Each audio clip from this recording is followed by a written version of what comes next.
Hare Krishna. So now we're boarding our flight to Bangalore from Kolkata, and once we land, we'll meet you there. तो अभी हम मायापुर से कलकत्ता जा रहे हैं और वहाँ से बैंगलोर के लिए फ्लाइट है कुछ दिन बाद। तो बस की यात्रा साथ में।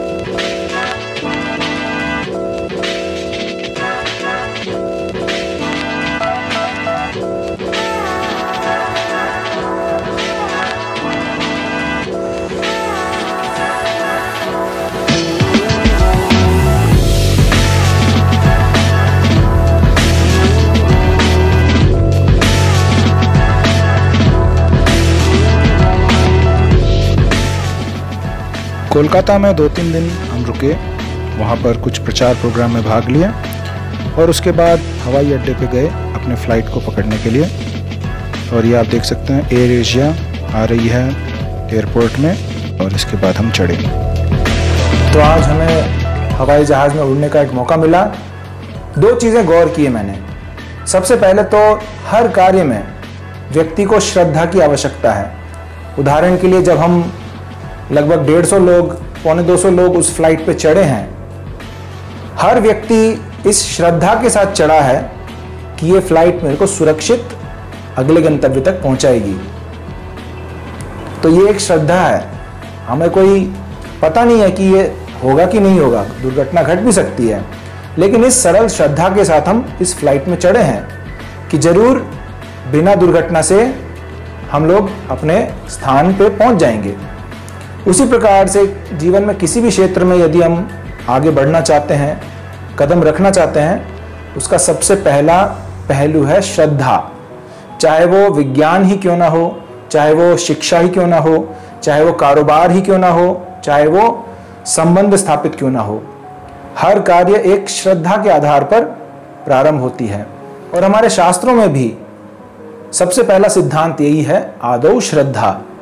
यदि हम आध्यात्म में कुछ उन्नति करना चाहते हैं, कुछ अनुभव करना चाहते हैं, तो सबसे पहले एक दिव्य श्रद्धा कि हाँ भगवान हो सकते हैं, चलो कोशिश करके देखते हैं, भगवान की भक्ति करके देखते हैं।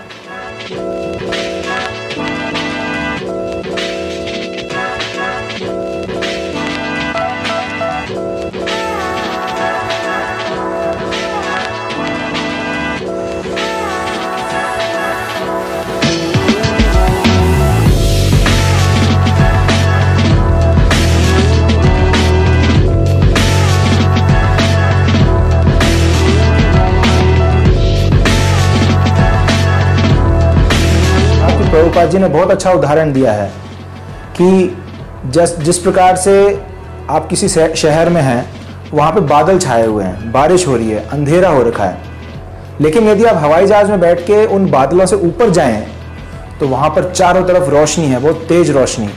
वहाँ बादलों का कोई प्रभाव नहीं है, वहाँ अंधकार नहीं है। तो प्रभुपाद जी ने इस उदाहरण से ये समझाया कि जो व्यक्ति माया से ऊपर है, जो माया से पार हो चुका है, वो सदैव भगवान को देख पाता है।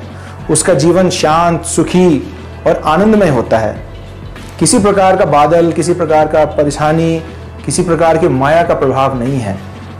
और जो व्यक्ति उन बादलों से ऊपर नहीं उठ पाया, जो व्यक्ति बादलों से ढका हुआ है, वो व्यक्ति अंधकार में है।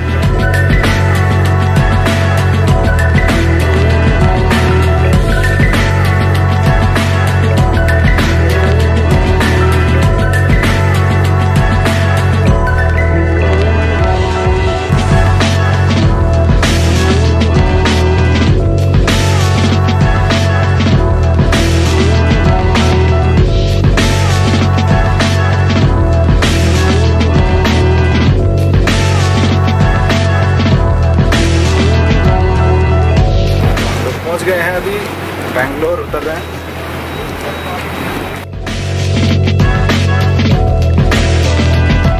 आजकल लोग शर्माते हैं धोती कुर्ता पहनने में, तिलक लगाने में, चुटिया रखने में। लोग शर्माते हैं कि समाज क्या बोलेगा, हमारा मजाक उड़ाएगा।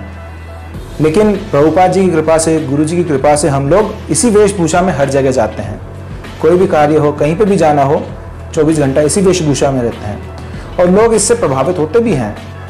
कम से कम देखते तो हैं इस्कॉन से आए हुए हैं या सनातन धर्म के लोग आए हैं, और जो जिज्ञासु हैं वे प्रश्न भी पूछ सकते हैं, बात भी कर सकते हैं इसी बहाने कि ये पंडित जी हैं या ये इस्कॉन के प्रभु जी हैं, चलो बात करते हैं इनसे। तो वेशभूषा में जो नज़र आया वो ये था कि काफ़ी सारे लोग जो हैं वो जीन्स पहने हुए हैं। जीन्स जो है अमेरिका से ओरिजिनेट हुआ है, अमेरिका में 60-70 के दशक में पॉपुलर हुआ था। क्यों? क्योंकि वो रफ एंड टफ है। मतलब जो लेबर लोग हैं, जो काम करते हैं, जो इमारत खड़ी करते हैं, ईंटों से काम करते हैं, लोहे के सरिये से काम करते हैं, जो लेबर वर्क करते हैं, उनको मजबूत कपड़े चाहिए होते थे, और ऐसे कपड़े जो फटे नहीं और जल्दी मैले ना हो, और उनमें जेब हो कोई सारे औजार रखने के लिए। तो ये उन लोगों के लिए बना था, लेकिन ये अभी फैशन स्टेटमेंट बन गया है, पूरे विश्व भर में लोग इसको स्वीकार किए हैं। लेकिन अंतर क्या है? अंतर यह है कि ये जो धोती कुर्ता है या जो सूती कपड़ा है, ये रोज आप धो सकते हो और ये 2 घंटे में सूख भी जाता है, स्वच्छता का ध्यान रखा जा सकता है। लेकिन जीन्स है या इस प्रकार के जो कपड़े हैं, उनको हफ्ते में 1 बार भी मुश्किल से धोना और सुखाना बहुत मुश्किल काम है। तो स्वच्छता का पालन नहीं कर पाते हम। ऐसा है कि कई हफ्तों से वो जीन्स पहने हुए हैं और ये एक ट्रेंड सा बन गया है। तो ये सात्विक जीवन की ओर हमें बढ़ना चाहिए। साफ सफाई, रोज स्नान करना, कपड़े नए पहनना, धोए हुए साफ सुथरे कपड़े, तो ये सब हमारे सनातन धर्म हमको देता है।